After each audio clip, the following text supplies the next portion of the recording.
തേപ്പുകാരി image ഉണ്ടായിരുന്നല്ലോ കുറെ കാലം. അപ്പൊ ഈ ജസ്റ്റ് വിളിച്ചപ്പോ ഇങ്ങനെ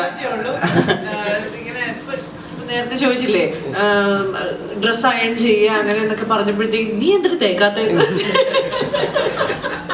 ജസ്റ്റ് വിളിക്കുന്നത്. അപ്പൊ എന്താ കോൾ വന്നപ്പോ തേപ്പുകാരിയായിട്ടായിരിക്കും നായകന് ശക്തി കൊടുക്കുന്ന ആളായിരിക്കും. ഞാൻ ആകെ മഹേഷിന്റെ പ്രതികാരത്തിൽ ഒന്ന് തേച്ചിട്ടുള്ളൂ. ആ തേപ്പ് ഇത്ര ഭയങ്കര ഹിറ്റായത്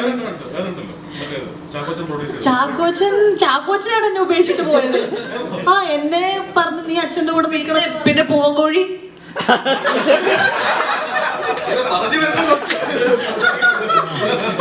സമ്മതിച്ചേക്ക് മാത്രമേ ഉള്ളൂ. എന്നിട്ട് മറ്റേത് ചാക്കോച്ചനാ ചോദിച്ചത്.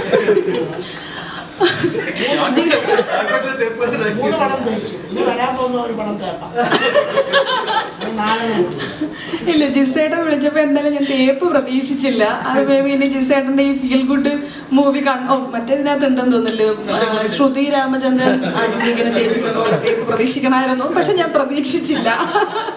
ഞാനെന്തോ വലുത് തന്നെയാണ് പ്രതീക്ഷിച്ചത്. പക്ഷെ എൻ്റെ ഭയങ്കര ആഗ്രഹമായിരുന്നു ജിസേട്ടൻ്റെ കൂടെ വർക്ക് ചെയ്യാന്നുള്ളത്. ഭയങ്കര ആഗ്രഹമായിരുന്നു. എപ്പോഴൊക്കെയോ പരസ്യമായും അല്ലാണ്ടും ഒക്കെ എന്നെ വിളിക്കണില്ലേ എന്ന് ഞാൻ ചോദിച്ചിട്ടുണ്ട് ജിസേട്ടൻ്റെ അടുത്ത്. കാരണം അദ്ദേഹത്തിൻ്റെ ചിത്രങ്ങൾ ഇഷ്ടമായതുകൊണ്ട് തന്നെ മേ ബി ഈ ഒരു ഫീൽ ഗുഡ് മൂവീസിൻ്റെ ഒരാളായതുകൊണ്ടായിരിക്കാം.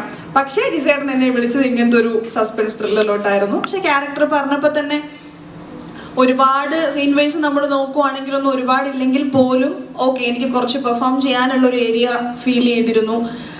ഈ ഒരു ചിത്രത്തിൻ്റെ പാർട്ട് ആവാനായിട്ട് ഒരുപാട് ഇഷ്ടമായിട്ട് തന്നെയാണ് ചൂസ് ചെയ്തതും ചെയ്തതും. അതുകൊണ്ട് തന്നെ ഈ ഒരു സന്തോഷം ഇപ്പം അനുഭവിക്കാൻ പറ്റിയത്.